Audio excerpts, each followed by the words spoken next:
And welcome back to Bros in a Landfill. Today we're doing the Sonic Frontiers spoiler cast. I believe both Trybien and I have 100%ed the fuck out of this game. I've 99%ed it. Lunch has not gone through the trials and tribulations that is talking to the Elder Coco. Oh God, it's fucked up that they would put that that achievement in the game. Oh no, we're like 2 seconds in and I'm complaining. Well, it's two achievements, one for the hearts and one for the rings and one for the speed.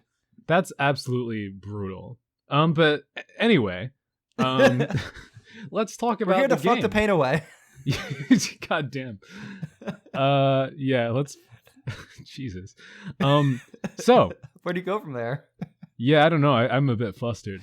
So yeah, I recently completed the game. I played on the Xbox Series X, which I feel thankful for. What did you play it on, Try? I played on my PS4, which ran perfectly fine for me. That's good. So is it really just like the Switch version that is Yeah, I think it's upsetting? a Switch version, probably some PCs, since that's gonna vary on performance for people. Yeah, okay. Well, but like the PS4, like if I am sure there was probably pop in there, but nothing more than I'm used to with other games, especially me being a stinky Genshin player. Yeah, it's funny. Do you ever feel like you're just operating on like a different set of like expectations standards than like every other gamer? Or like it's funny. Like I'm looking at people complain about the Sonic Frontiers pop-in and stuff while I'm playing Genshin, and suddenly like I enter a room in Genshin and the floor hasn't loaded yet, and I just fall through the floor. I know, it was a good game. Yeah, I was playing Halo Infinite yesterday, and like the trees were just like, they just loaded in as like 2D tiny texture. It was like Mario 64 trees. It was incredible. Okay, but we should probably talk about Sonic. I did promise you before the episode began that I would give a little bit of a Lunchbillion preamble, because yes, you know, I took extensive notes. I didn't cover all of my thoughts at all, but I figured I should try and put some effort into this, because I am the resident Sonic bitch, and it's been like a new mainline 3D Sonic game does not come out every day. It's been like, I think 5 years since the last one, and over a decade since the last one that I liked. So this is a huge moment. And oh God, I'm old. So you are not old. You do not look old. You do not sound old. We got to stop the myth and the meme of people getting old. Like it is a mindset. You don't have arthritis. You're fine. I appreciate being reined in like that. No offense to anyone out, all the bros and the landfillers out there who have arthritis. You are not necessarily old. Look, people can have arthritis at young ages, and it doesn't mean they're old. Yeah, just their bones. Really, accepting and thinking you're old will speed up your aging process, and then you will become old. It's all in your. Okay, all right. We're a bunch of youthful babies here. And that's why we're playing Sonic. That's right. But anyway, my point was, this is a momentous occasion, so I thought I'd just open with a little bit of context, because I think biased, because I have such a personal relationship to this franchise. So like as a kid, I was obsessed with Sonic Adventure on the Dreamcast, and for me that was like a very formative piece of media that like respectable, very respectable. Yeah, I mean, it's funny, like it's hard to explain to people looking back on it, like what it meant to me as a child. But like, yeah, I loved the game, and I loved its imagination, and there's a dog crying outside my house. I don't know if you can hear it. It didn't grow up playing Sonic Adventure 1. Yeah, it didn't grow up playing Sonic Adventure 1.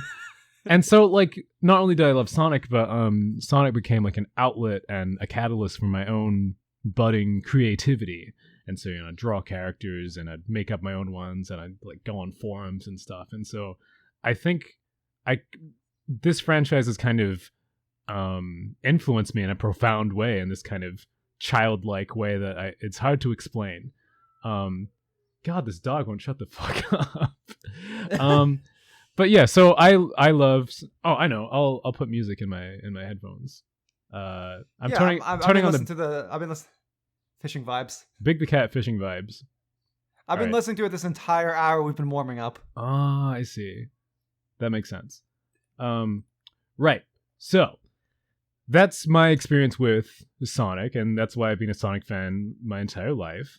And with all that context, I kind of want to say that Sonic Frontiers to me it's basically like a new Sonic Adventure game in that it feels like um a follow-up to, like, not only just in terms of like structure and ambition to like the game that I played a long time ago, but also it feels a bit like the series growing up with me. Like, rather than them just making another Sonic Adventure game, in a lot of ways it has this vibe of moving forward and maturing, and like it's just such a cozy experience for me.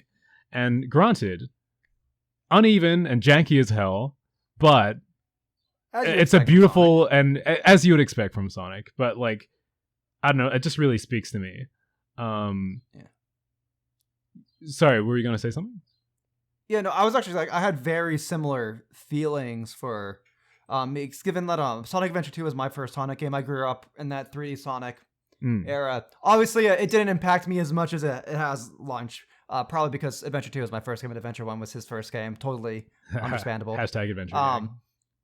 But I definitely one of the things I actually really liked about some of the earlier Sonic games was some of the more serious tones Yeah. within the stories, and that was ever since like I want to say it started with some Secret Rings and that Wii generation, but I feel like it was really Colors where the tone of Sonic really started to change into something that felt more like a Saturday morning cartoon. Yeah. Or And like, I can respect that, but it's kind of like, yeah, I definitely. it's just not my Sonic, you know?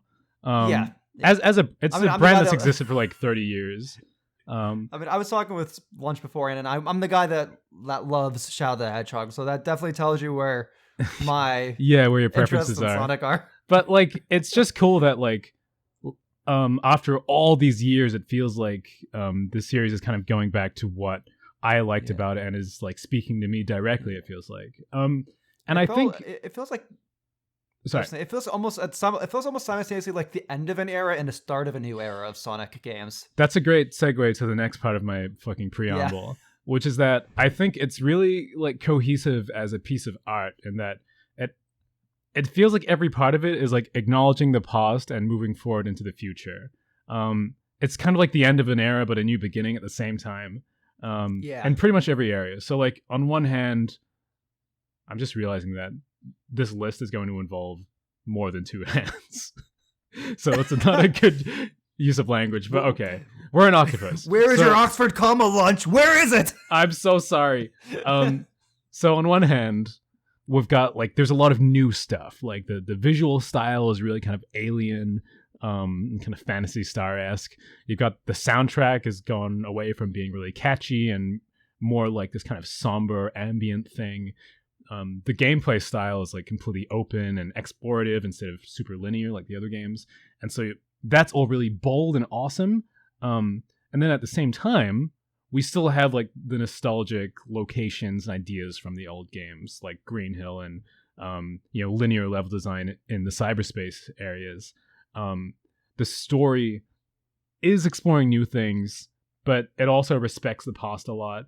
And even just the subject of the story being that we're like exploring this ancient civilization that's been lost to time, and like remembering it, and then like kind of closing the chapter on it by defeating the evil that destroyed it.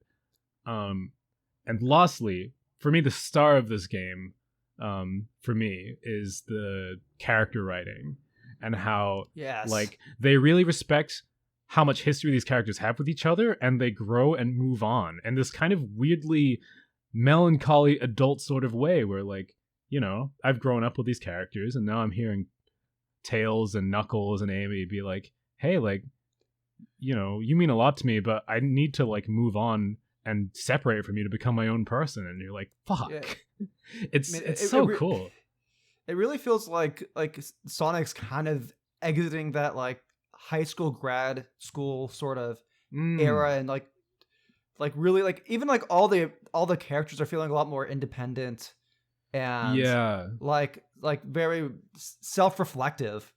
Um, And but and I think it's actually like a cool way to like kind of like visualize the different eras. Like 2D Sonic feels like that's kid Sonic, and that's kind of like how they've portrayed. It's like he's a kid, he's just this wacky dude.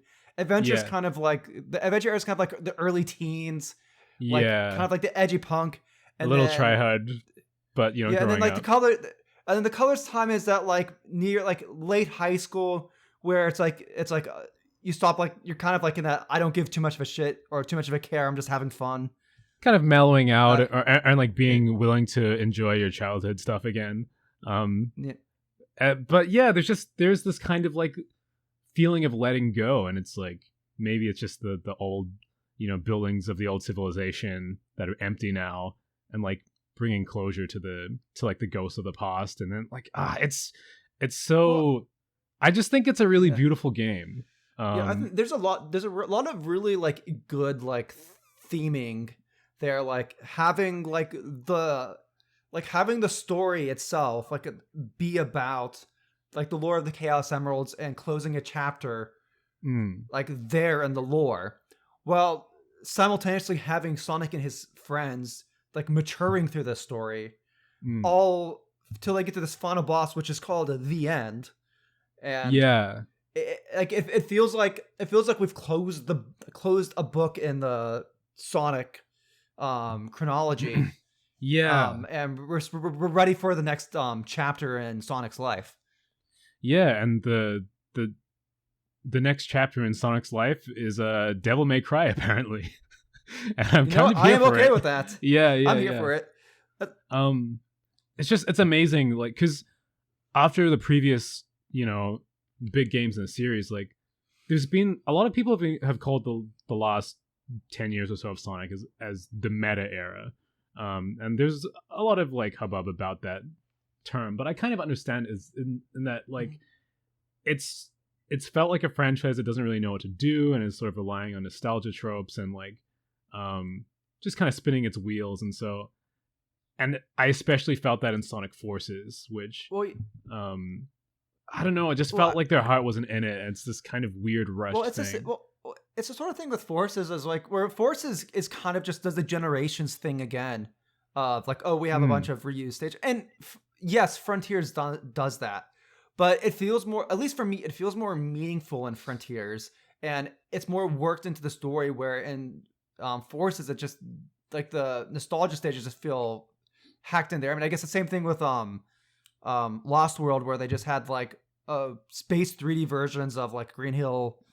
Yeah, well, like Forces is like if the entire game was cyberspace levels and Yeah, like and not good cyberspace levels. yeah, like the weak ones. Yeah, Like we can get into cyberspace in a second. I think it's quite an interesting yeah, and actually divisive part of the game. But yeah, yeah, for me, it wasn't too self-indulgent because they had so much other shit. The bulk of the gameplay was the exploration and the combat and stuff and the music and the yeah, story. So I thought cyberspace was I thought it was tasteful enough, but I totally yeah, understand that people's mileage may yeah, vary on seeing Green Hill and Sky yeah, Sanctuary again. yeah. I definitely have a different take on like the I'd say probably to most people in terms of cyberspace reusing assets, but we can get into not reusing assets, but like reusing ideas. But we can Well, you know what? talk about Fuck that. it. Let's talk about Let's go. cyberspace. Because Okay. it's the next thing in my notes. So, like, if we're going to start Yes. breaking down various parts of the Yes. game, it's a Yeah. good So place I to guess start there. I'll start with the transition since we've been talking about like the reusing stages. Something that I really appreciate about Sonic Frontiers compared to like the past 10 years of Sonic. And I guess this isn't just exclusive to the cyberspace. But I think the cyberspace is the perfect example of this. Is it feels like Sonic finally stopped caring about being all about the aesthetic and actually trying to make a fun game. Yeah, actually, Um, that's a good point. I feel like a lot of the cyberspace levels are kind of boring to look at, especially if you compare to something like Forces or the previous Sonic games or like even Colors. Yeah. But it feels so good to play through those stages, especially once you learn like how you're supposed to control Sonic through those. I'm Like glad this we're is on the the first same page here because like I think that cyberspace levels They don't look great. They don't always control great, but I think there's some of the best level design in the 3D games, like some of the best Yeah. linear 3D Sonic design. Not all of them are winners, but a lot of them I think are super fun to explore and replay. They've got all these like Yeah. alternate paths But and stuff. I mean, any game where you have more than 10 levels, you're gonna have something. You're gonna have some stinky ones in there. Yeah. But no, like I would just say a testament to how good the game, like the cyberspace levels are as a gameplay perspective. Usually when I play Sonic games, I just zoom through them. I see the story. I take in the aesthetics. I don't replay stages. I don't finish missions. Yeah. I don't do any of it.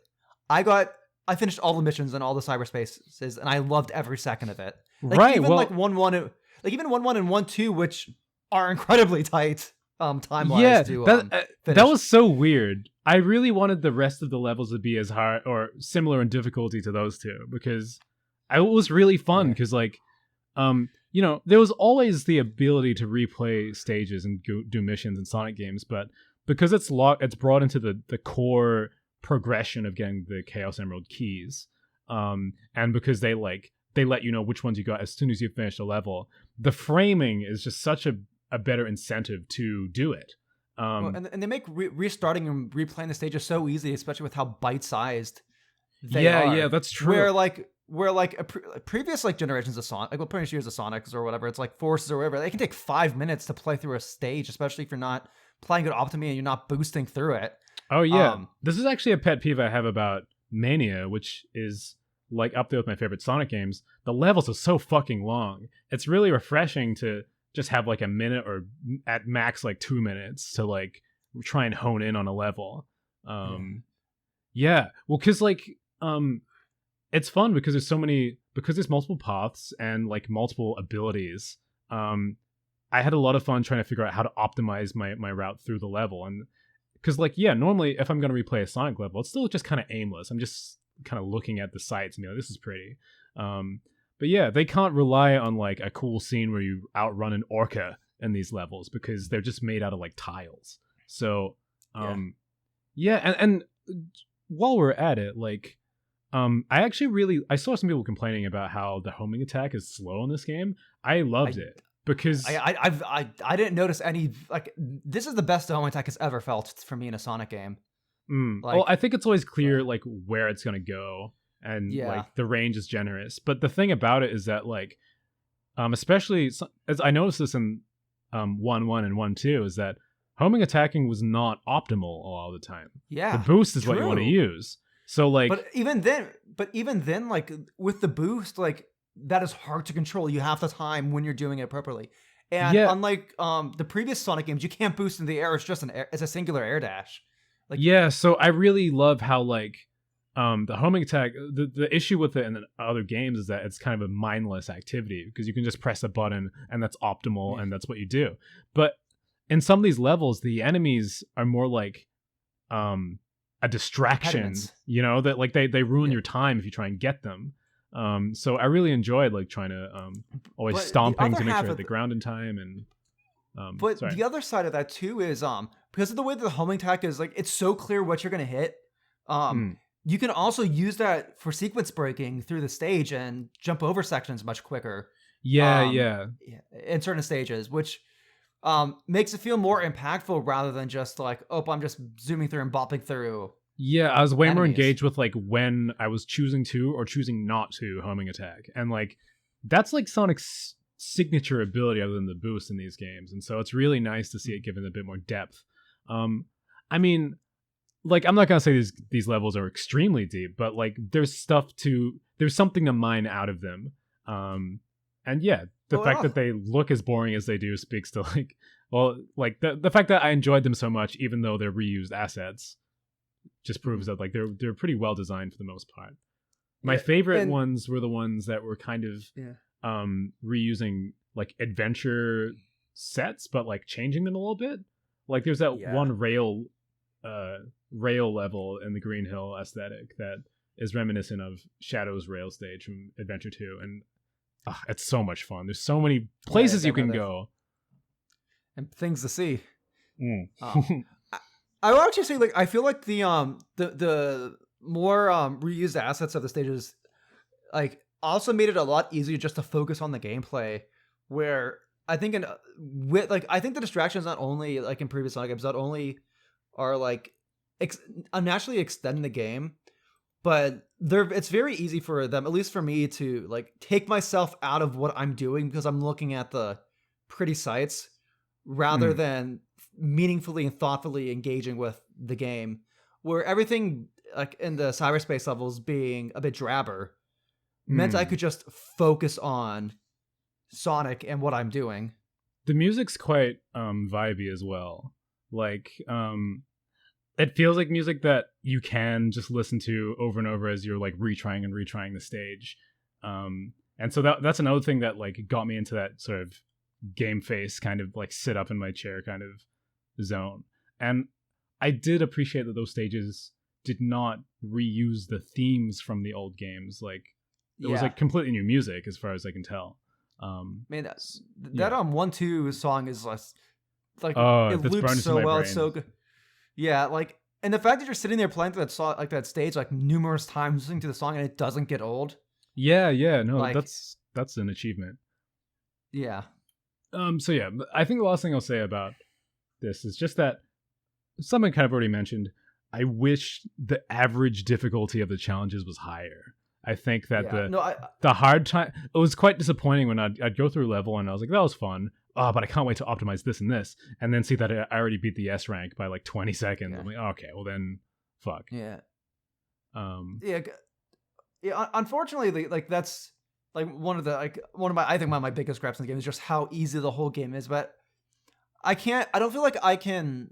I don't want to complain too much, at least for like this first foray into like a 3D when they're trying all these new things, because I could very easily I guess for people who are used to playing Sonic games, it's going to feel very easy, but they're mm, also trying to get a bunch of new people. Like this is Frontiers is in some ways is trying to rebuild the brand and the public conscious. Like it's like while it does respect a lot about the past, like unlike something like Forces or the previous games that were so meta about Sonic, mm. like they were so meta to a point where they were unapproachable. Where I feel like Frontiers is the first time they try to make something approachable for new audiences. I can definitely understand why they didn't make things as hard. I just wish I they think were they more could at have least made they could have made hard mode harder, is what I think. Because I'm Oh, totally no, on board definitely. with the basic difficulty being this, because Yeah, like, you know, like the child version of me that played Adventure probably would have had his ass beat by this game.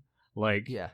you know, so and like I have to, as much as the game is like welcoming me back in as a long time fan, I'm also cognizant of the fact that Sonic is for kids and should be accessible to kids. But I think Yeah. hard mode should have not just made the bosses a bit harder, but it should have made the time trial times harder as well. At least by I mean, like really, 5-10 seconds for a I mean, lot of really, them. the only really hard part about hard mode, outside of a few mini bosses being a bit goofy, was that it was the final boss.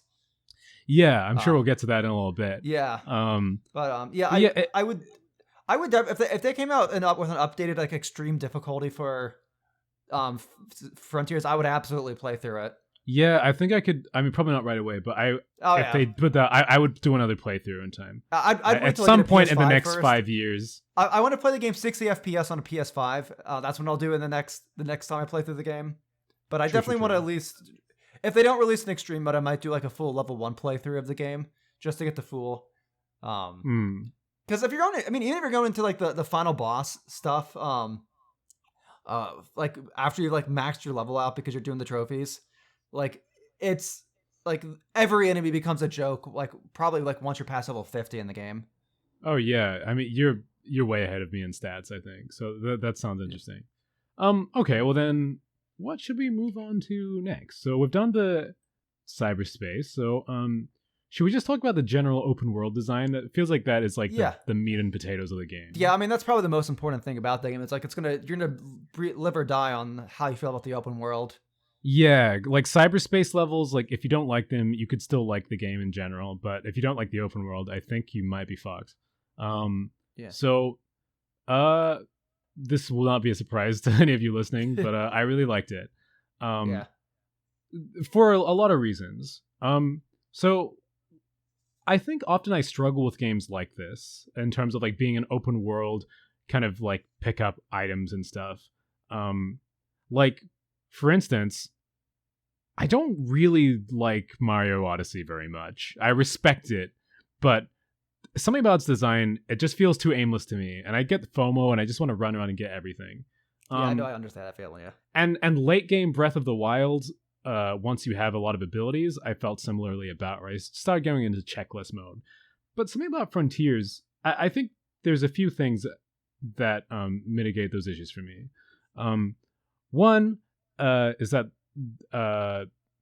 you can move really fucking quickly across the map. That for me drops the TDM a lot because it's just fun just to move. I think this is the best Sonic has felt to control in 3D since Adventure for sure. I mean, I would probably give him a bit more like. I don't really like that he can just stop on a dime from a boost, but I think he controls got strong nicely. leg muscles. It's so strong. He does. Yeah, we all saw that Sonic Movie 1 poster, like just the cops. We've seen his legs. So I like controlling him, especially with like the amount of things he can do, which was a strength of Odyssey as well. Like he's got double jump, he's got stomp, he's got bouncing, drop dash, slide. That all feels really good. But I think for me, one of the biggest things is the just the general incentives. Like there's a bunch of things to collect, but they kind of vary in how important they are.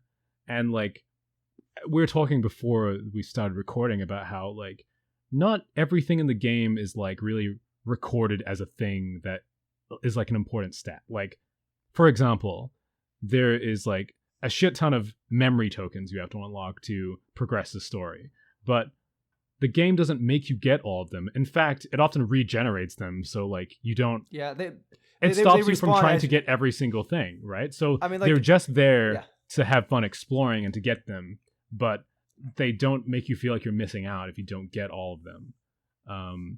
But the keys, which you get by doing meaningful gameplay as opposed to just randomly ground pounding some fucking piece of dirt, like you know, like, just something about the incentive structure really works for me. Yeah, no, I think the fact that the game doesn't treat the collectibles as a collectathon, it treats them as just roadblocks, and those roadblocks are cleared by playing the game. Like you're like, yes, if you're just playing, vibing, enjoying the game, you're going to go up to the next story thing. You're going to have way more stuff than you actually need. If you're just running from point A to point B to get to the story stuff, you might struggle a bit to carry the stuff. But at that point, are you really engaging and enjoying the game? Or are you just trying to complete or finish it? Yeah, I was talking to my flatmate about this, about like what counts as padding. And in my opinion, I was kind of thinking that like most of the like memory token gates are not really padding because like first of all, disregarding Sage at the end of the game, they're pretty generous.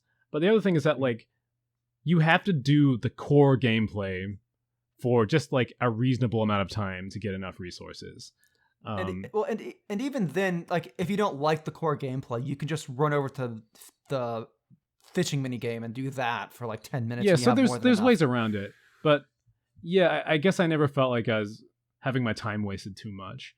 And honestly, like I'm very pleasantly surprised at how fun it was just to run around and discover places, especially. Not that I love the layout of the desert, but the desert had some of the coolest shit you could find. Oh yeah. Like, like dropping into like underground areas or like these really cool like obstacle courses. It was and there's a lot of like fun verticality challenges there too, especially with the dunes and whatnot. I think the other big part about it too is like, even though some people might look at the Sonic Frontier open world and just see all these like obstacle courses just haphazardly strewn about, and yes, they're just kind of haphazardly strewn about. Like it's so easy to get into a rhythm of just moving around in fun ways from one parkour course to the next as you're moving from point A to point B. and then suddenly you have a bunch of memory fragments, and it's like, oh, I can continue the story. Yeah, I Like, think it flows better than you'd think, and especially than you'd think just looking at it and just like, oh, rails in the sky, whatever. Like, also, like, the more you unlock the map and get familiar with it, the more you can just freeform go from one place to the next and just it's like, almost set a more like waypoint and just go there. yeah. It's almost more like a skate park from like a skating game than it is a traditional open world or open zone. Yeah, that's true. And I quite appreciate that about it. And like one fear I had going into the game was that like the fact that it was boost gameplay instead of momentum gameplay would make the open world traversal feel a bit shallow. And I mean, I think that is an issue to an extent, but it flows better than I would expect. And every now and again, you can get to places, and like there were a couple times in the desert where I got somewhere I felt like I was meant to do a big obstacle course, but I just like jumped on some rocks and like landed where I was meant to go. I was like, oh, cool.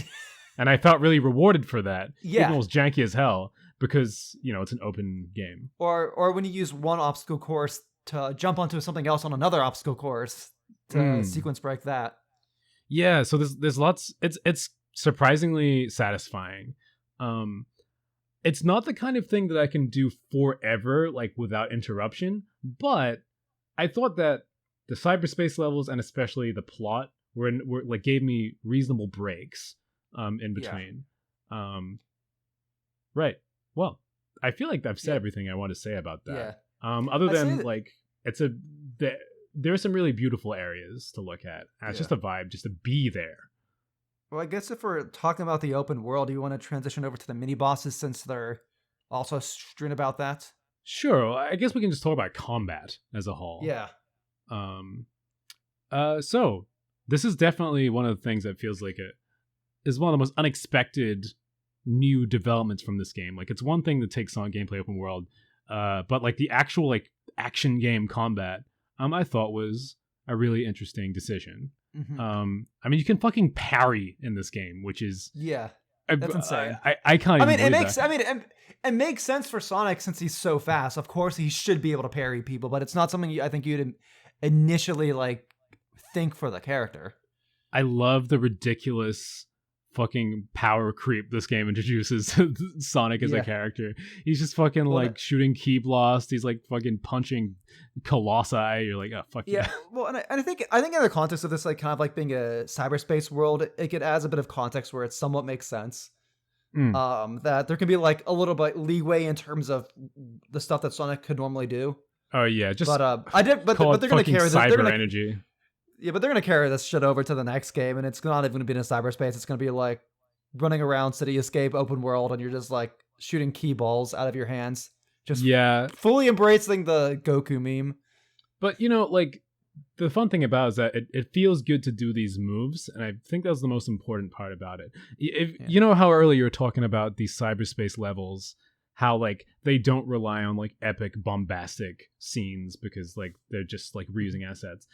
The boss battles is where that ridiculous fucking running away from an orca energy has been transplanted. And I think it works a lot better because like, one, you can do it at your own pace, and two, it accents. Well, it both breaks up the zen that you can fall into while you're like running around, giving you a little bit of extra flavor to the exploration. But it accents the more like how bland open world can look. Then all of a sudden you have this like dramatic camera zoom into this boss, title card, music change. Some of them have it's really important. Yeah. Like I think the mini bosses and then just knowing they're there, like bring these like kind of drab, somber worlds like so much more. Like it makes it feel more dangerous, even though Sonic is like super overpowered in the game. Yeah, well, like because that's kind of the issue where like you think, okay, open world game where like you're just running over the same areas, picking up fucking coins or whatever, and then you got reused Green Hill Zone. It's like we need something that is like consistently exciting and new. And yeah, it's these fucking massive, ridiculous boss fights. I mean, like let alone the actual island bosses. We're gonna be like running up of fucking Colossus, or we're like freaking sand surfing on the back of a freaking sand shark. Like, Yeah. Well, and then all the combat in the game in the open world isn't just mash to win. Like, even like a lot of the enemies, like the normal enemies, like they require mechanics to beat. You can't just like, yeah, okay, the first zone, like there's a lot of just guys that you can just like push A to win. sure. But there's also a lot of things where you have to parry. Like if you just go in and attack, you're gonna get boofed. Yeah, those guys that like kamikaze attack themselves on you, and so you have to. Yeah. Yeah. And then like World 2 introduces enemies with shields. World 3, those shields then become spikes, so you can't just like if you run into them, you take damage. Yeah, I And really then- liked using the stomp move to like dodge whatever their like horizontal attack was, so I could like Yeah. complete bypass and freaking crush it. Dude, I love any boss that involves flying around the entire open world, so cool. Like the squid, where like, you know, you're just kind of running along this track, right? But like the backdrop is like the fucking like we're not in some other, you know, like boss room. Like everything that we've been running across is the background. If you fall off, you got to use that terrain you've been getting used to get back on the track. So cool. I love ones that like add like other set like I think my favorite boss in the game is the spider boss. Not just because the music on that mini boss slaps, but like the whole idea of like just the whole aesthetic of like Sonic flying in the air. You're doing that like the typical fall mini game, and then the cutscene of him like falling down and like kicking the like or boofing the guy from the ground before he can attack. If it feels like super satisfying, even though it's a simple gameplay loop compared to maybe some of the other bosses. They do a really good job of like dressing up like kind of similar simple gameplay concepts and like epic set dressing. So like it's always like exciting and fun. Yeah, so I mean, if we're talking about combat and then bosses, then should we talk about the big bosses, the supersonic boss fight? The crime that there is no boss rush mode in this game. It's so upsetting. I know. Gosh. Yeah, so they didn't just give us one supersonic boss fight in this game. They gave us like four. And then for the actual final boss fight, we play Space Invaders. It's a shoot 'em. It's a shoot 'em up. That's so and funny. It's not an easy shoot 'em up either. It's like it's a bit sweaty. Oh yeah, but we'll get to that with the whole ending sequence I think later. But I think they did, for the most part, they did a really awesome job with these boss fights. They're so well, first of all, like supersonic boss fights are they're usually epic in scope and what's happening, but the actual gameplay is just like weird. They did a way better job of making the supersonic fights like feel more natural, more like the normal Sonic gameplay, while still having all these gimmicks. And then they made 4 of them. Yeah, I think part of that is because like I think some of the trap that some of the old Sonic games the 3D Sonic games got into is that because they were the final boss, they felt like they had to do something special and gimmicky with it to break up the rest of the gameplay. So rather than being like this really like fleshed out mechanic that players are going to revisit, it was just kind of an excuse for a set piece. Where the fact that you're going to be doing this sort of mechanic 4 times in the game, it needed to be more thoughtful, like out, because obviously if you were to play through this mechanic 4 times and it's bad, it's going to show more, as opposed to like, oh, this is just a final set piece. Right. Yeah, it's not a one-off sequence. It's like a part of the game's flow. And I think it was... and I think it was really smart to have those supersonic sequences because the mini bosses throughout the game kind of just serve as the typical 3D Sonic boss. Yeah. So like you couldn't just have your typical 3D Sonic boss on the stage, otherwise it would have just felt like the mini bosses. Yeah, no, they knew that they had to escalate, and by golly, they did. This game loves to escalate. But yeah, it's like it's hard to know what to say about these sequences that haven't already been said. That like the music's fucking awesome, and like the music's like, it's like the music's awesome, but like it's also like the music's also like this very thematic with like the later twist in the game. We can talk about the story more later, but like how like the boss battles like in the game aren't like portrayed like I guess like from a thematic and like narrative like standpoint, like they aren't portrayed like the typical Sonic like boss. It's like Mm, You feel like powerful like Sonic and stuff, but it doesn't feel like, oh yes, I am saving the day sort of mm. situation. It feels a lot more gritty and violent, Yeah, this which is like a works. fight, like Yeah, yeah. Well, it was such a great tone setter that like we're on the first island of the game, and immediately you run into a monster that only Supersonic can defeat. You're like, yeah. fuck, this is the first guy. Like, I love the stakes of that, and so then Well, it's not a just really it feels like a competitive battle when you get in there. well, and not just that, but like the fact that they introduce each of the bosses, except the fourth one, like they introduce all the bosses beforehand as these things that Sonic can't touch without Yeah, you Supersonic have to force. play you have to play an escape sequence from the boss, and then when you fight it, you have to figure out how to get onto it and steal its Chaos Emerald before you can even start properly engaging it. Like, yeah, they really make it feel like a threat. Um, my favorite Supersonic boss fight and boss fight in the whole game is the Desert Island Supersonic Yes, boss fight. 100%. I Um, absolutely agree. You, where like every part of it's really exciting, and it's the one that feels the most like a fight and the least like a cutscene.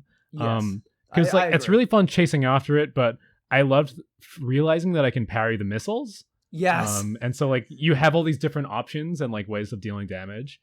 Um, Super fun.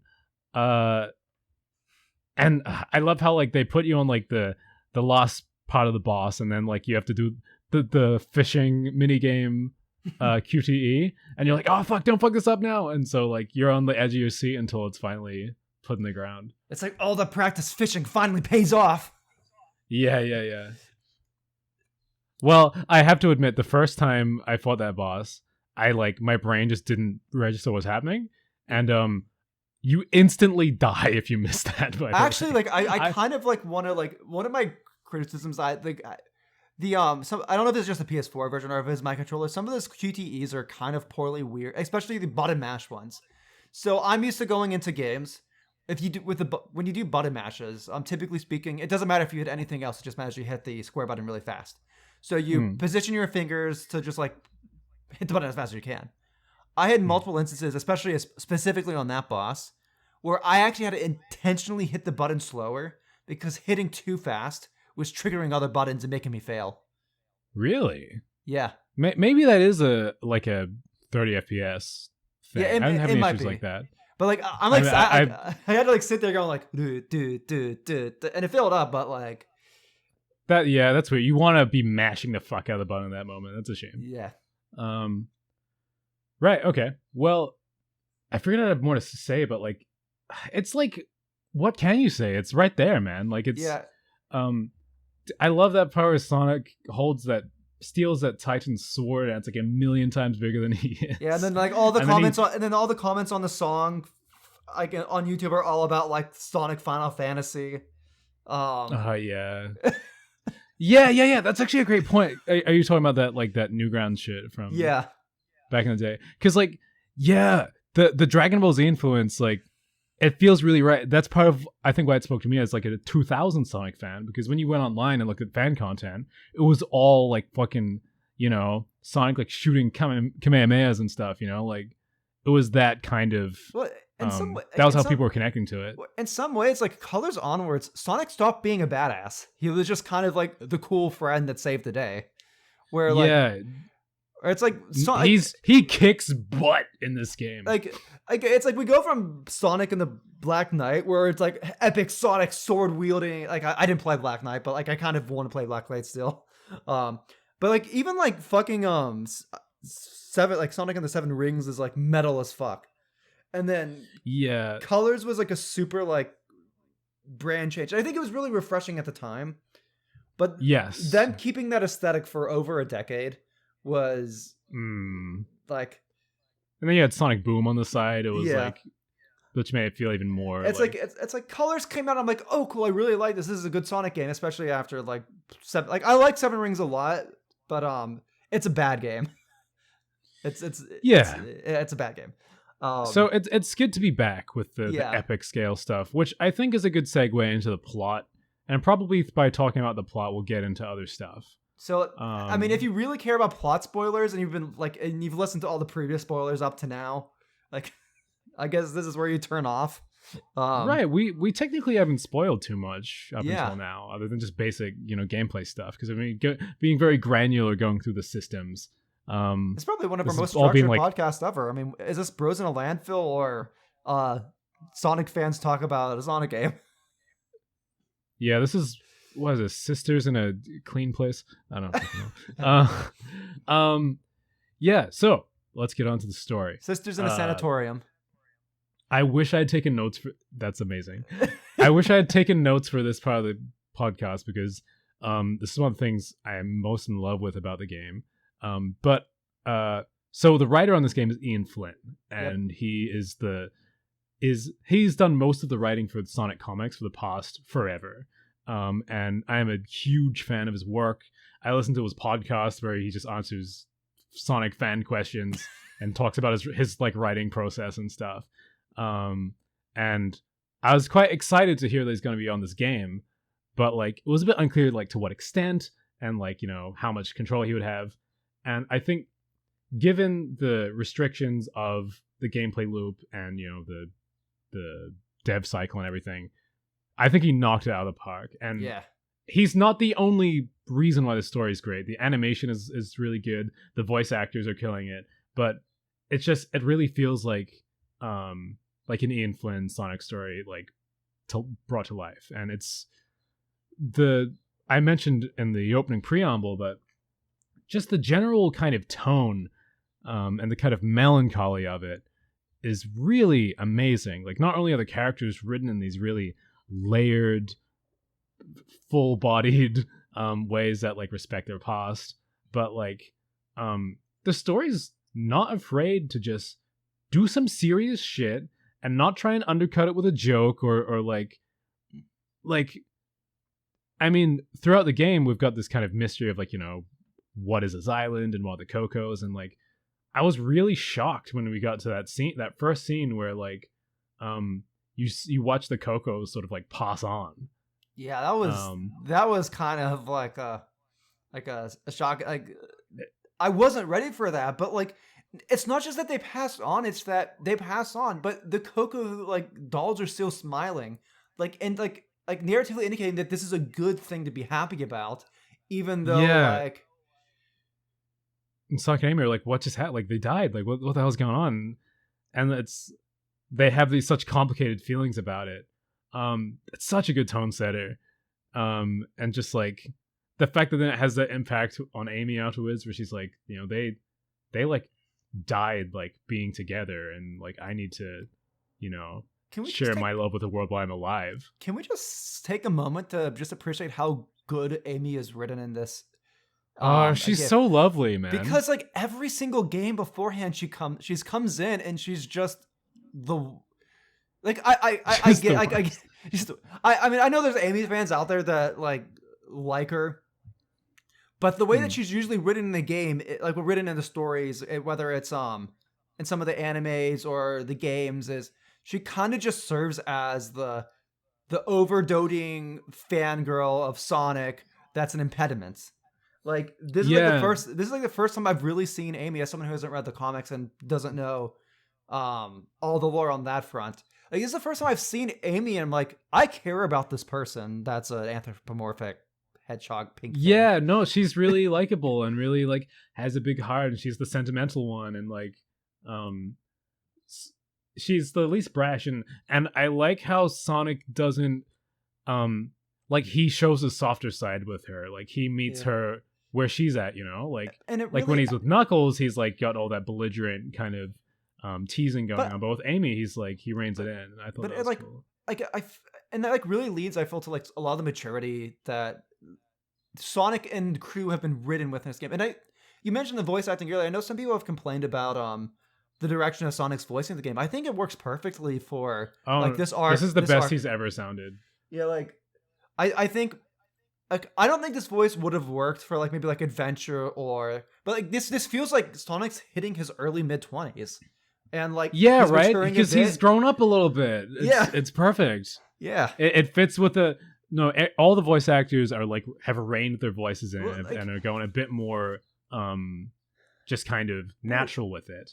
and then like And it really makes it feel more genuinely conversational and yeah, adult. yeah, and like and something I love like you mentioned like the teasing with like Tails and like with Knuckles. Like in the previous games, like and like writing like things like that are just like plays off where it's like, oh, we're gonna play this meta joke off to the audience, like wink wink nudge judge, funny thing about character. Mm. This felt like something I would do with my friends, like that real like ribbing and teasing and like Yeah, no, it's perfect. like it like it, this is like the first time like I've like really felt like these anthropomorphic colored characters were actually just like real people that I'm supposed to care about and not just consume as like entertainments. Yeah, well, the relationships they have are very much like how you would read into the limited writing there was as a kid, where like Yes. because like Yes. for the history of the Sonic games, like you're like, oh yeah, like Sonic and Tails are best friends, and Knuckles is kind of like this, sort of rival but still friendly. But like, there's so little content of like the characters actually, being characters. And so this is like how we always saw them, and it's so refreshing to see it acknowledged and to see that like them kind of pave over things about the characters that weren't working in earlier games. Like a lot of people have mentioned how Tails sort of references how like in Forces, like he was kind of a bitch, and he's like, But it's like it recontextualizes it as like part of his growth as like a kid growing up, and be like, man, like I needed to show up and I wasn't but there. it's like but it's also like there's like cool thing where like there's like a full respect of the full lore. It's like people have complained about like Tails being a bitch, but like Sonic's like, dude, you like literally saved my life in Forces. What are you talking about? But like, Yeah, it's but like contextualizing like that is like Tails not seeing that as a real accomplishment for himself, and kind of like saying like, no, that is a justified criticism for me because I've never really done anything for myself. I haven't had any real like all my accomplishments are tied to you, Sonic. this is one of the things Ian Flynn is best at is like taking a previous plot point and that people like didn't like or was contentious and beautifully like not just some writers would just ignore it and pretend it never happened, but he'll like weave it into a new context and make it work retroactively. But that's the thing about so like good. That's the thing about real life. Real life isn't a good written story, but the way that it affects us is we can find great ways to tell stories about how like poorly written real life tells beautiful stories about the human condition. Yeah, so it's just amazing they managed to wrap that in there, and I don't think another like God, Ian Flynn, man, I'm just such a fanboy. Like they even kind of tie in like Knuckles being the commander of the Resistance and Force has always felt weird, but in this game it feels really natural when he's like they work that trait in where he's like rounding up the troops with the the Cocos, which is also hilarious because they're like little tiny guys. So cute. But like he has that like emotional connection where he's like he knows what it's like to have lost your own civilization and everything and so like he's like, no, you guys have to fight for this, and that kind of recontextualizes the stuff in Forces too. I was like, there's so much good, there's so much missed opportunities in Forces with the way the time skip operates. And being able to see like glimpses of what that could be in Frontiers is because I mean, if you want to see the plot of Forces like salvaged into like good character development, like just read the comics. I mean, the new comics start directly after Forces, and they rescue that narrative. I totally believe it, but like 90% of people aren't gonna read the comics. And I think being able to bring that writing into the games is such a important, like, because they could have easily just wrote like a mid-tier mediocre game again and people not care about the story and then fix it in the comics where only like 10% of the fan base interacts with. We're now like maybe like 30, 40, 50% of the fan base fully gets to engage with what like fans like you love about the Sonic lore. And no, it's great. It's front and center now. Like it's in the fact that they got this guy on the main game is so it's so good. I mean, but again, it's not just him. It's the actors. It's the voice direction. It's the cutscenes that really matter in the game are really well animated. Like like I know the directors, the voice directing and the like everything else in the game like is really good, but that all stems from the writing. Like if you don't have a solid foundation, You for need the to script, have a good story. Yeah. you need a solid foundation for the script. Now, like granted, the directing and the voice acting and everything else can fall apart. You have a good story without all that working. But without the solid basis of a good script, like that makes the job No. that makes the job of everybody else so much harder. When you have a good script that people care about and people on the team love or are able to easily understand what they're supposed to portray to the audience, it makes their job so much easier to do a good job. Yeah, because like I think even if you're a really good actor, if you don't give a shit about the material and it's bad, then like there's only so much you can do. I mean, there's only so much you can salvage with a terribly written line. Yeah, so like I'm basically just trying to praise the writer while also praising the rest of the production. Oh yeah, I definitely, because I think everyone killed it. Oh yeah, everybody, but all of them are so talented. Like Sonic on like from a presentation standpoint, like the voice acting in Sonic has historically been very good, even with bad like writing. The voice direction, like even like the presentation and different, like Sonic's typically like up there. Like usually it's there are some pretty good cutscenes in these games. Yeah, usually it's bogged down by the bad writing of previous games. Like, I can agree. I think I definitely felt that way about Lost World for sure. I think this game actually having good writing helps all the other good things that Sonic typically can do shine even more. Yeah, and I think I feel the way about a lot of aspects of the game where like things I already liked about Sonic are more in the forefront because there's not some like Unleashed had a lot of strengths that this game has, but it was bogged down by a bunch of annoying shit, and so like the framing meant that the good stuff got lost in the shuffle. Yeah. So yeah, the story's cool. I want to add a few more things about the plot more specifically. Yeah. I enjoyed the mystery aspect. I thought it was quite funny that like the UI was canon. Yeah, like no, they have several conversations about the UI being canon. Like I love like you mentioned earlier about Sonic kind of being meta, where like I feel like this is the sort of meta that can like work with Sonic. I think Sonic can be a great medium to do like weird commentary about video games, and being able to work something so naturally into like like open worlds have like these mechanics. Like Sonic, why do you know where you're going? Oh, it just streamed right into my brain.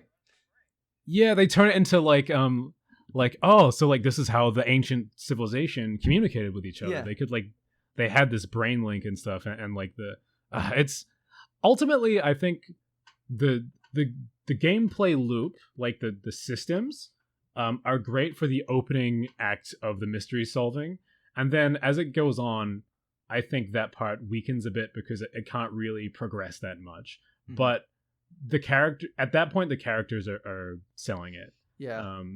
But yeah, I feel like the main mystery stalls for a while until we get to those big bombshell cutscenes of like them escaping another planet and all that stuff. But I don't know, the Coco quests with the side characters are also part of the main story. So I think it generally works pretty well. I loved how so if I may go into a Sonic lore tangent for a bit. Yes.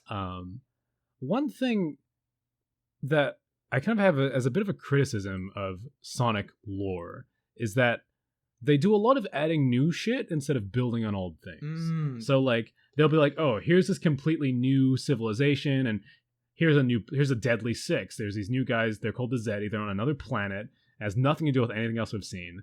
And Station Square, what's that? Like so like it means that you've got all this stuff going on, but it feels all kind of shallow because it's not that interconnected. And so I really appreciate how this game has a new setting and a new civilization and stuff, but it's directly tied to where the Chaos Emeralds came from, the ancients. When we see the ancients look like chaos, I was like, that was such a big moment for me. Yeah. Especially loving adventure as a kid. I was like, what the fuck? Those look like chaos. Holy shit. Yeah, no, I but it was still understandable to a new audience. Like, it's still interesting because it's not required that you know about this other shit for it to work.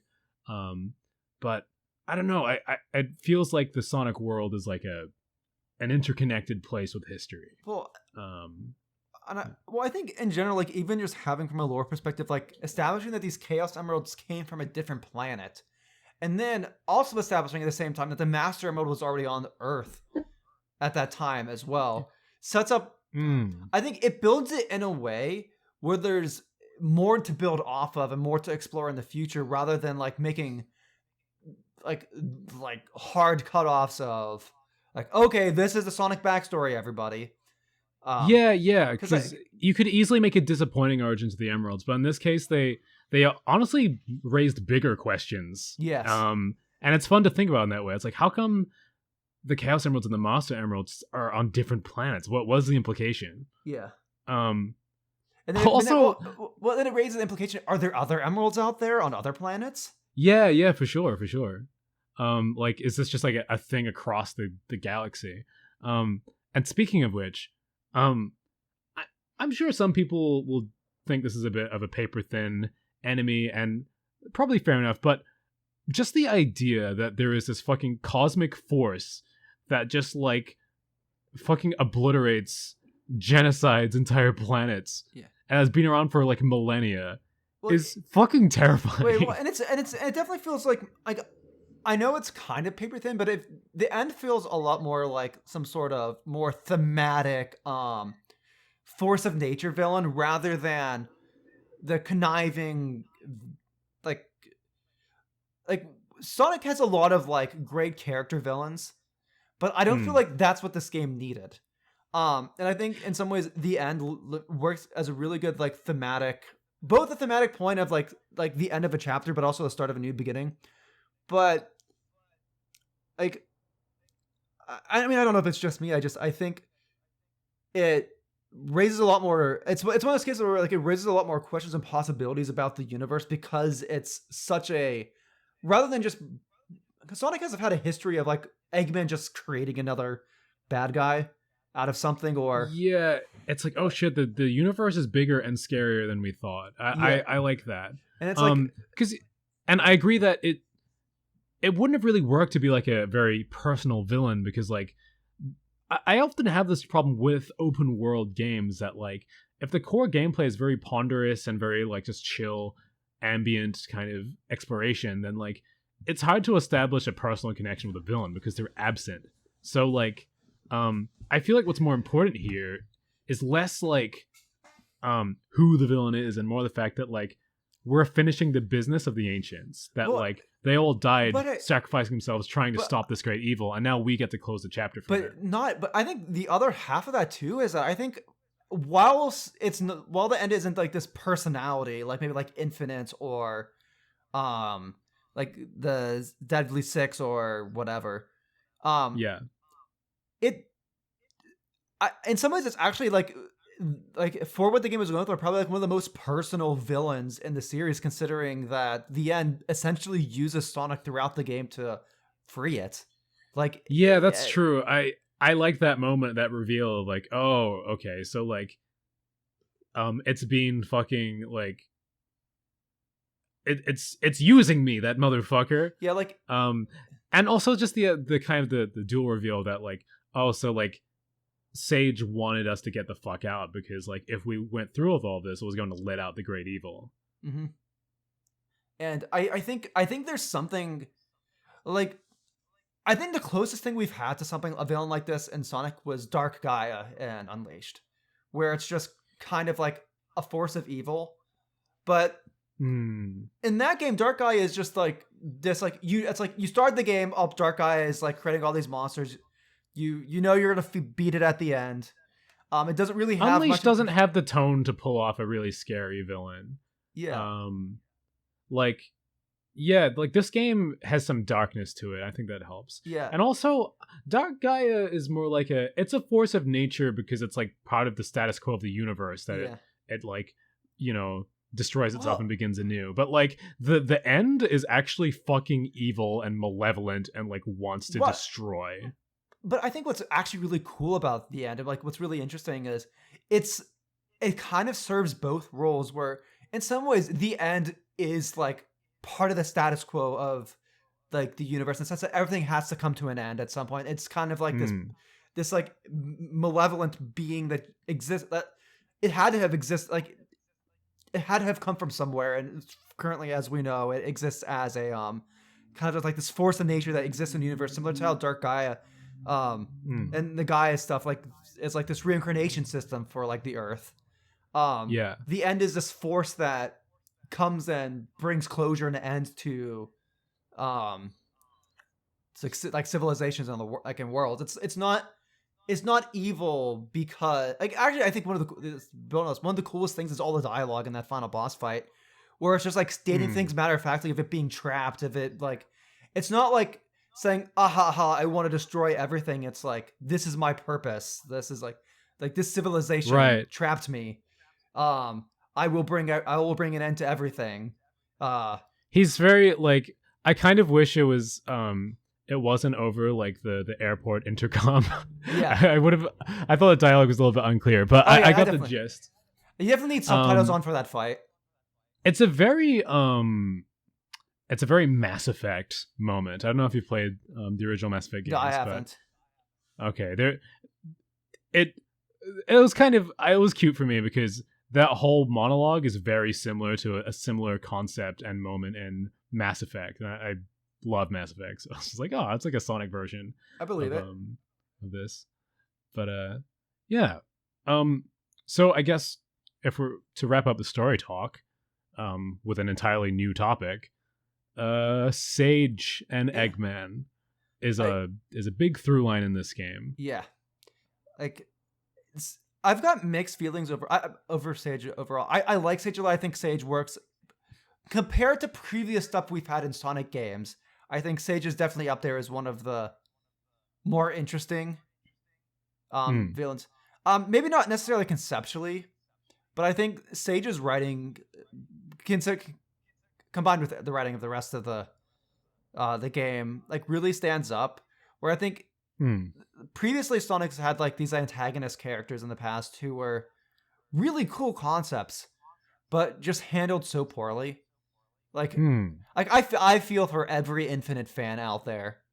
Like Infinite that character got done dirty. Yeah. Like he's such a cool character with such a cool concept, and god damn, fuck you, Forces. Yeah, it just ends with them being like, Sonic's like, hey, you don't have friends, go away. Yeah. he just fucking leaves, and you're like, is he dead? I don't know what happened. I think my favorite thing with Sage though was her impact on Eggman, a character who has had zero development in the decades of the series. Yeah, well, I think Sage is I think she's a good character because she works really well. Like, she connects to how do I put this? Like, she's a great piece of an overall story. Like, there's a lot of synergy going on. Yeah. So like, she's great in that, like, because like Sonic doesn't have that much to work through, right? Yeah. Like Sonic is kind of just doing his thing, but it's really cool how the way Sonic behaves and does his thing really impacts Sage just by being nearby and from the exposure to it. So like, it's kind of strengthening Sonic's character and showing what kind of effect he has on people, and like helping her along with that journey of like accepting a little bit of foolish humanity into her heart and connection, and then sort of bringing that connection and sense of love to Eggman, who is like, that's one of those things that maybe it's one of those things that makes it feel like the end of an era, because like it's a huge game changer for Eggman to like feel like have like a friend whatsoever, let alone a daughter figure. And like granted, I think without the egg memos it would be a very underbaked idea, but the egg memos rescue this whole idea and actually make it really poignant. This felt more like Eggman's Vegeta moment that we've been desperately needing like the past decade. If you know what it's like, it just, I mean, Eggman's always been an entertaining character, but like it's such a humanizing little arc. Like I love listening to the egg memos where like just as it goes on, he's going from like, this new computer's great, and then like him kind of wrestling with the fact that he likes it and then kind of embracing it. Well, and Um, I mean, even just like even from like this is a small point, like the fact that he like we've been saying Eggman's technology like advanced throughout the years, and in a way, this is like his arc has reached a point where he was able to create a fully sentient AI that's capable of thinking and yeah, emoting for itself, which is, I mean, which is a huge deal. And the fact that yeah, that AI that he created is compassionate. Like again, I mean that was something that he. It's a it's a funny twist on Eggman's own like brilliance and incompetence, because usually his incompetence mm, with like his inventions leads to things like the two robots that are dunces. Where yeah. this time, like he's trying to make this like evil like servant AI that can do his bidding, and it's really nice and really thoughtful, and it like brings like Uh, yeah, it's like, what's the implication that that when he tries his best to make this evil underling, it's actually something like, what does he really want or yeah, something? I feel like there's an implication that what he yeah. really wanted was Well, like and it's the to thing, feel some kind of love. and I think something like the Eggman diary, like memos from the fishing mini game, like adds so much context, especially like when he's talking about Maria and whatnot. Yeah, like how he doesn't understand like kind of what's special about her, and like he's almost jealous, Yeah. that he never had that kind of yeah, it's like no one ever cared about him. Hmm. It's actually an element that the movie Robotnik has in him as Yeah. well. Like, because movie Robotnik's core is like that he's kind of mostly alone and like kind of grew up like being bullied and stuff, And and he like just like takes it out on and everyone. then like no one takes him seriously in his profession, except like the one underling that like sucks up to him. Yeah, so I wonder if there was a bit of movie influence on the Robotnik direction in this game, but I really love it. I love how like when Sage goes to go sacrifice herself, like he acts like he doesn't care, but he's also not looking her in the eyes. Like, I think that's just such a good moment. Yeah. And yeah, then you've got that epic boss fight. I actually really liked Yeah. the Space Invaders, Yeah. because I think it was a really refreshing change of pace, and the game needed something genuinely hard, That because it had been a bit disappointingly easy until that point. So I really not enjoyed having to push the adversity. not just that, but the fact that they have that mini game interspliced in the earlier areas. So Yeah, because it's such a surprise. but like Yeah, but you a know how to worse play game it. would have just dropped you into it, and like Yeah. with no like In fact, a lot of Sonic games do that. yes. Like it almost feels like a subversion of like previous Sonic games. Like, oh, we're gonna have a weird mini game for the final boss, where Yeah. it's just like we had a weird mini game that you had to get used to. You got good at it now, and it's nice because it's also only on the hard difficulty. So Yeah. So like the kids that would get completely bopped by that don't have to deal with it. yep, and you don't really Um, miss much of anything other than that extra dialogue and like a mm. different cut, like a different theme song But ending. But for me, it was a huge part of the ending. Yes. Like, the ending wouldn't have hit nearly as hard if I didn't struggle to get through As the end. someone who because it felt like, sorry, as someone who went back and played the game on normal mode to listen to Vandalize, I will tell you, the ending without the final boss fight feels very underwhelming. yeah, but it's with it. It's super like you really feel like Sonic and Sage are doing their absolute best to bring it home, and so like. It's like when you get to that final QTE, you're like, "Oh, fucking come on, Sonic, you can do it!" But not just that. The fact that the choice of music for that final boss fight, like the true final boss fight, to be like something like kind of like slower, more inspirational sounding. Yeah, I feel like I was being kind of urged on by it, Where- but not in a power fantasy way, in a desperate like you can do it. Sort Yeah, of way. like and which is like a complete change of pace from every previous Sonic game. It's like, and I respect the restraint there because they spend the rest of the game being really like fucking cool, popping off, and to end the game on a more chill, somber note, like Yeah, well, it fits as well because the game's overall themes are quite melancholy. yeah, But they still add in. It's still that awesome bombast of like, it has that very like the Last Jedi Yeah. Ship explosion moment where like it's just silent. I haven't watched The Last Jedi, but I believe you. Spoilers, something I blows don't up. care. I'm not a Star Wars fan. It's okay. I don't care. Okay, that moment where the end is destroyed and it's silent, Mhm. and it's just you just get that huge like in space feeling of like, oh my god, like it's such a good like I think that was some nice restraint as well. Yeah. And like I just love that ending where like it's a classic Sonic thing for like the final boss to happen in space and then Sonic comes down from the sky. Like it's like how Sonic 2 ends and Yeah. stuff like that. And so like you have that scene where like Sonic comes down with all the debris, which is awesome. Yep. He's embraced by his friends. And then you see Eggman just waiting for his person to His come daughter. back down from this. Yeah, his daughter. And then he realizes that like none of those shooting stars is gonna be Sage. He just clenches a fist and it ends. You're like, fuck, And that dude. I will say, like, for the normal end where you have Vandalize, like the contextualization of Vandalize being a song about Eggman at the end of the game, like I actually think I think given the fact that like the actual Vandalize song, the uncensored version, is like weird to think about as an Eggman context, but like at least the censored version is like But like this. the song is about like feeling kind of betrayed by someone you love, right? Yeah, like, but like it's like just the imagining like Eggman like growing attached to this creation of his so close, and then like having to deal with those complex emotions afterwards, and then you have like that final extra cutscene where it looks like he's trying to recreate or like salvage or whatever. Sage.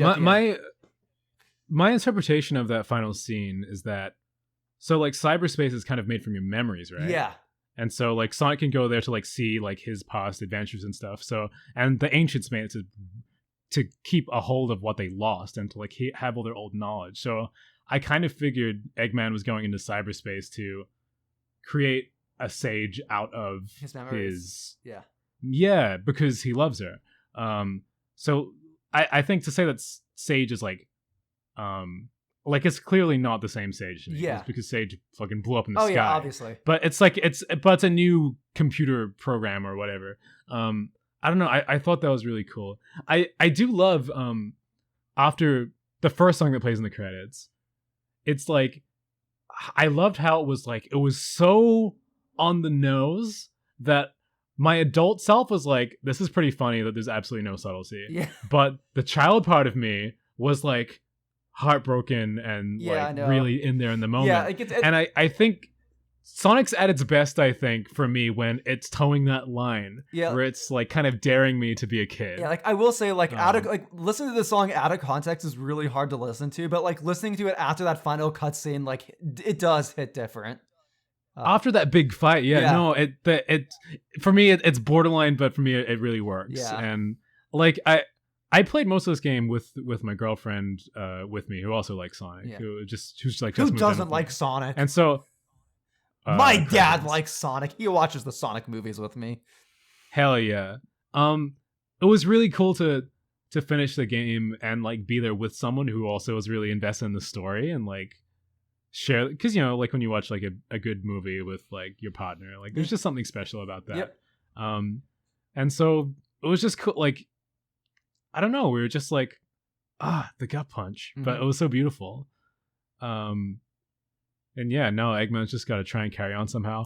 I am so scared that they're gonna come back with the next Sonic game and just completely like ignore like Eggman's arc. Like I so desperately want like Eggman to come out and be really like come back in the next game and be affected by this. I want to see Eggman in more of an anti-hero sort of. Like as like a more Vegeta sort of role, like where he's still like antagonistic to Sonic, but he's viewed as someone that like is also you can go to help save the world, sort of. Like, yeah, well, okay, that's probably a good topic to probably end off on it, which is what does this mean for the future of Sonic kind of thing, because like for the record, like if the next game kind of just goes back to normal, like I'm just really happy that we had this. Oh, absolutely, one. Yeah. Because like just for this moment, for this fucking 5-year stretch until there's another one, like it felt like the franchise really respected its continuity and like things changed and it took itself seriously and all that. Because I can see them like going back on it and be like, okay, well actually Eggman is exactly the same as before and Tails loves Sonic and all that stuff. But I really hope that they carry on with that continuity a bit, and they follow through on the developments. Here's my hope. I feel like Sega is one of the few game companies that's very good at caring about what the fans think about games. That's partially, I think that's a lot of the reason why Frontiers was written by someone like they got Ian Flynn to do Frontiers. That's why there's quite a few bits of Sonic Frontiers that feels directly influenced by online culture or on like indie game specific. So like the Dear Father song at the end. That sounds like something that would have been put in like an RPG Maker indie game. I see what you mean. Getting YouTube cover artist Nate Wants a Battle to sing the true ending theme. Like there's a lot like or the general AMV vibe of the whole game. Like exactly. Like the boss fights are just AMVs. I think part of Sonic's problem in the past decade is I think their answer to what the fans want was more fan service, and especially after like the Wii era where they were trying to tell more serious stories and the games weren't working for the fans. Like Sonic Colors, when Sonic was a game that was both like a bit more meta, a bit more fun, goofy camp, and that was well received when that came out. Same thing with Generations. Generations came out one of people's favorite games. And I think they've been trying to capture that magic for the past decade. And then like they see with Forces is an OC maker. They say, oh, people like making Sonic OCs. Let's make Sonic. I think with the generally good reception that Frontiers has been having, at least from the fan base, especially like with the story and the direction of the gameplay, I have hope that Sega's going to be one of those companies that will actually listen. You never know with them. Yeah, I never. Like, they are, like, you're right that they are often very reactionary, sometimes to a fault to what the fans are saying. But on the other hand, they also have a tendency to do some completely fucking wacky random shit. Yeah. Just like Lost World after Generations was so strange. It was such a, it was like, what? I mean, it was fine, but it was such a weird left turn. I agree. I feel like Lost World, similar to Frontiers, was them trying to change the formula to be similar to another very popular game. So like obviously like Sonic Frontiers is the Galaxy approach, and usually they're ripping off of Mario. Like people say Frontiers is like, oh, Breath of the Wild Sonic. It's Sonic. It's Odyssey Sonic. It's Odyssey. It rips off several things. But but that's kind of besides the point. I mean, but Sonic has always been kind of derivative of Mario, but like putting its own fun spin and flair. Well, I mean, the original games are just flagrantly ripping off Star Wars, Dragon Ball Z. Yeah, it's like it's Death Egg. I mean, but it's Sonic is like a franchise that's kind of like built off of fan culture. It's so I think I get your general point that like they do try to listen to the fans, and they seem to have landed on something successful this time. So here's hoping that they'll carry this stuff forward.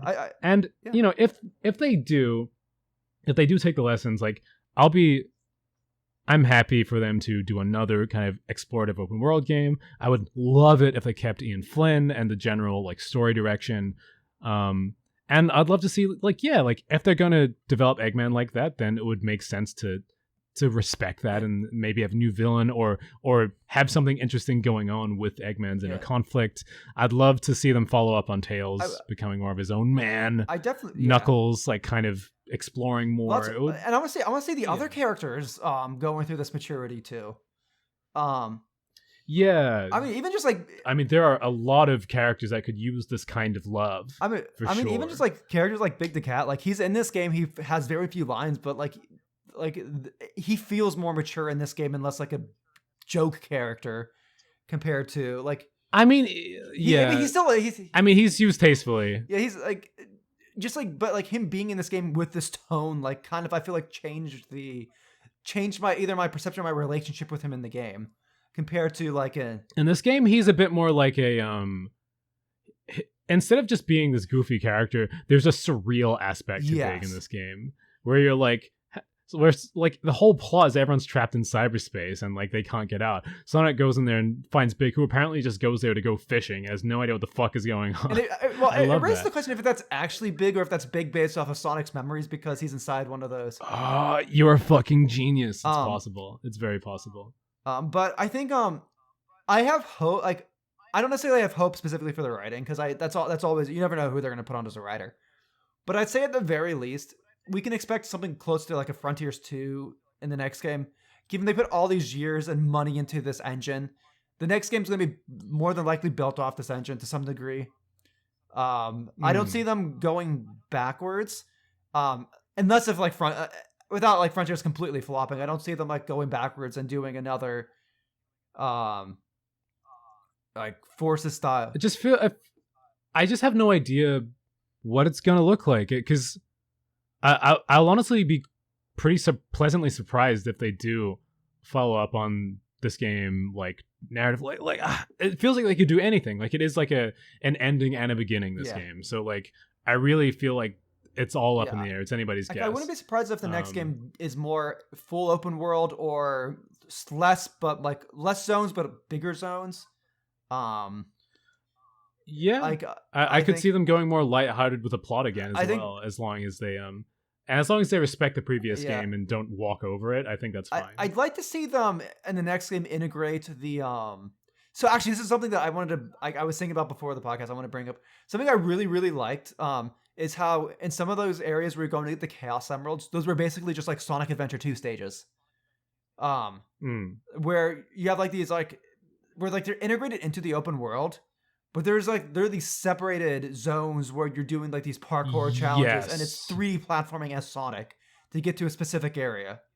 I did really like those. I want to, more integration because like I do think that the open world relies a little too hard on like rails and just like springs and stuff. I love more like organic terrain environments, you know. I mean, like even like just stuff like outside of cyberspace. I mean, even just like stuff like how like in Sonic Adventure 2, like you like in City Escape, you would grind down rails for places and stuff. Like I'd love to see like a bit more like maybe like color. Like cyberspace works as just like empty solid place because that's narratively that's what it is. And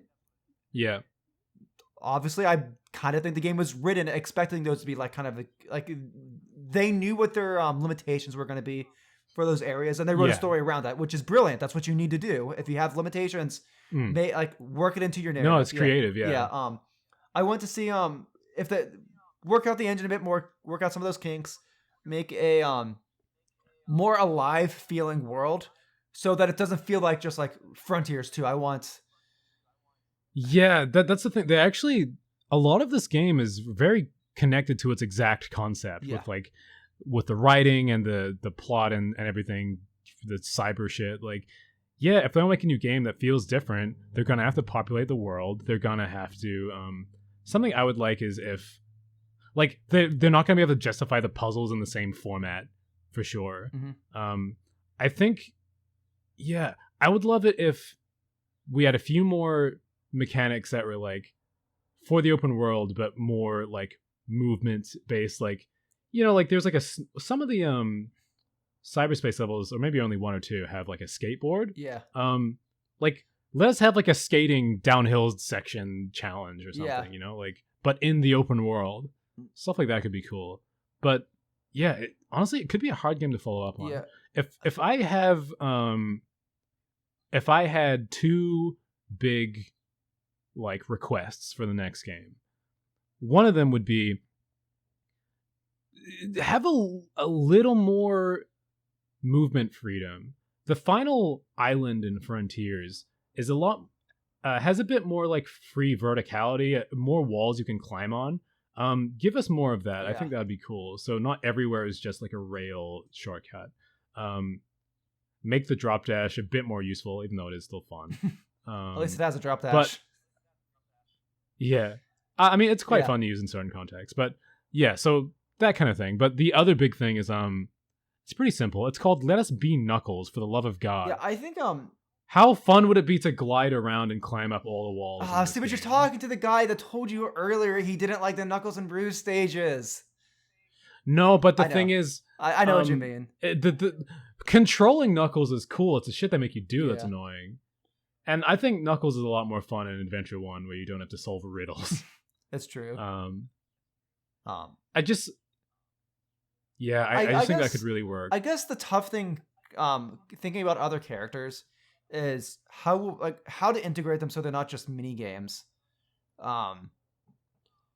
Because one of the tough things about level design, and this is something that like is very true for, I'd say, suffer from Heroes. I think Heroes suffers a lot because you kind of have like the same levels all designed for a bunch of different teams that play differently, and they work well for gameplay where you're just getting to the end.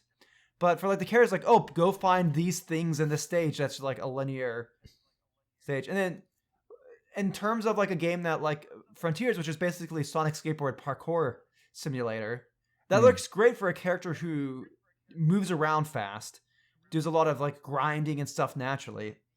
But if you're controlling Knuckles or Tails, like Knuckles' thing is he glides and he punches. So how do you bring that into a game without it either being the hero setup of swapping between characters on the fly, or making meaningful challenges where, oh, Sonic, well, you bring Knuckles in to break through this thing, or Tails to fly over this gap. I mean, it's definitely a challenge, but I also think that the fact that we have an open world like this, I don't know. I just feel like the idea of having a secondary character that has verticality is a big part of the moveset would recontextualize the whole map. And maybe it's like kind of a side thing where it's like, oh, hey, you unlock the ability just to run around the open world as Knuckles, and there's some special things just for him. Like, it would just like increase the kind of sandbox. I guess the thing I'm worried more about is like the sort of Sonic Boom exploration sort of stuff.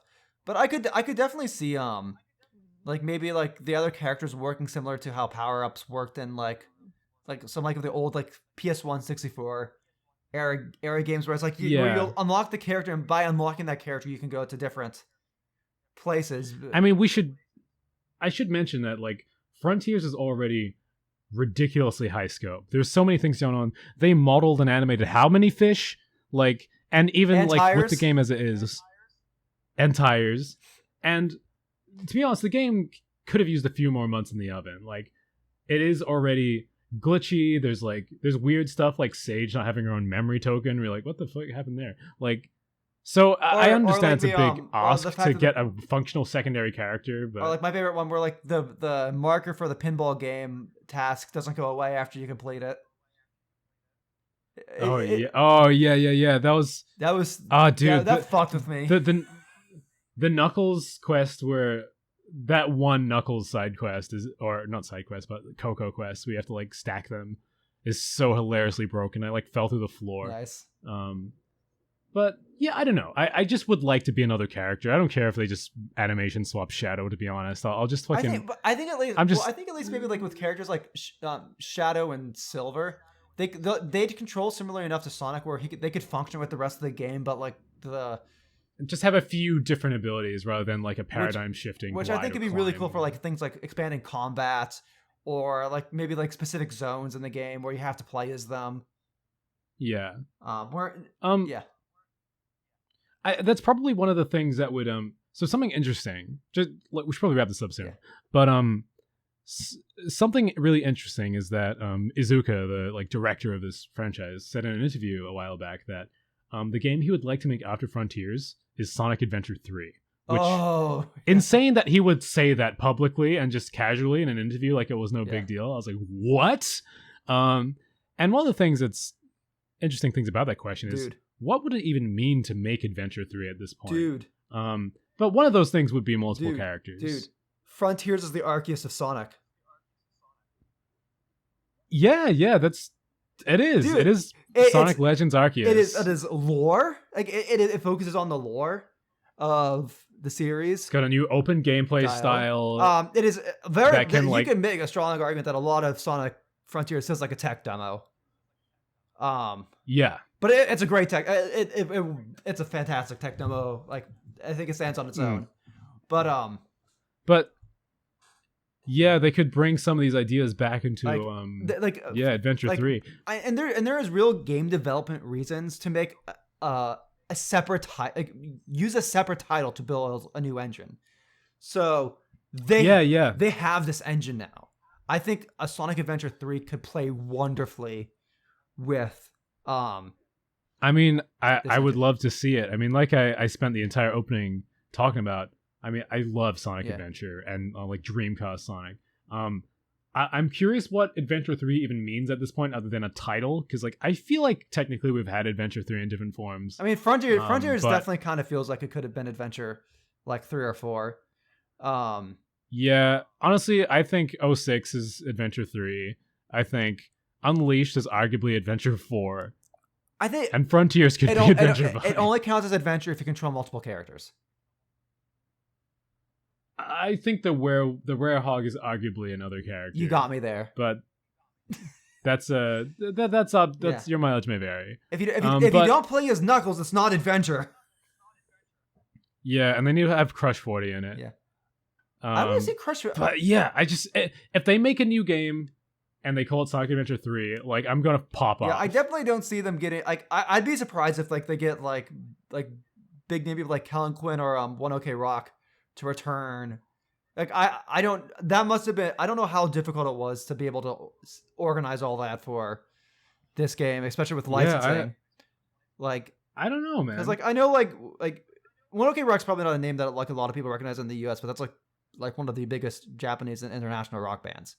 Like the fact that they were able to license a song and get them to do a uncensored, do a censored version for normal mode credits. That's they went all out, man. Yeah. Yeah, they just what a refreshing thing they went all out with this game. And yeah, I hope that carries into the next project. I can't wait for the mastered. I hope that they make a shit ton of money. I can't wait for the mastered version of the soundtrack to come out early December. Oh yeah, I want to get this shit in my ears. I already listen to the YouTube rips all like every day. It's like it's good shit. I mean, like I was mentioning this earlier, but like the contextualization of the boss themes of the first 3 bosses being from the perspective of the bosses is just like it's just so subversive on what you usually expect of Sonic, especially with the power anthems. Yeah, God, what a game! Yeah. Like, I could talk about this forever, but we probably should wrap this up. But I guess just like, closing thoughts. I know. I just like actually really liking the lyrics of the boss themes and Sonic music, because there's liking Sonic music and there's thinking that the lyrics of Sonic music is really good. At least for like what worked for the context of the game. Yeah. No, that's true. Yeah, I'm just super happy with the game. There are some aspects of the game that are more contentious than others, but like I'm just speaking from the perspective of someone who has been a fan of Sonic my whole life, and I feel like this feels like a present for me. And I'm super grateful that it exists. And that's it. Yep. Thank you, everybody. Do you have any closing thoughts? I am okay with Sonic Frontiers being a game that you'll either love or hate, because I think it's a lot more important to hit a niche that will love and have a lot of meaning to the game, rather than making something like lukewarm and safe and generic. I feel like a lot of the past decade of Sonic was playing overly safe. Where I think this game took risks, and like I know there are a lot of people that don't like the way that Sonic controls and didn't vibe with the story. Good, but you know that you have to admit they were taking swings. They were throwing haymakers of this game. Good, interesting media should not appeal to everybody. That is like I like the thing. I would not expect people to love the thing. Like I would like people to appreciate the reasons why I love things, but I wouldn't expect them to love them for the same reasons or to love them at all. Yeah. I think Sonic Frontiers is the most fun I've had playing a game in a long time, actually, to be completely honest. And I mean, me too. And actually me too. Like playing a game. I loved it. Like there's been a lot of games where I've liked the stories, where I vibed with the aesthetic. Like actually just like sitting back and being like, I'm okay with 100%ing this and being sad when the game's over and not having any more stuff to do. That's a feeling I haven't had in a very long time. Yeah, I mean, when I rolled credits, I had this really warm, like, satisfied feeling of like, what a great game. But then, like, the next day, I'm like, "Ugh, I don't have any more fucking memory tokens or whatever to go Yeah, eat. like I'm This like sucks. I am genuinely excited to replay this game on PS5 at 60 frames per second. Like I very rarely want to replay a game unless it's been like 2 decades and I'm Mm. revisiting something from my childhood. Yeah. Well, I guess that's it. Thanks for tuning Make in. sure to leave a comment and like the video if you thought we fucked the pain away. This is Pete Bros at a Landfill signing off. Please smash cut to Vandalize right after this on the end slide.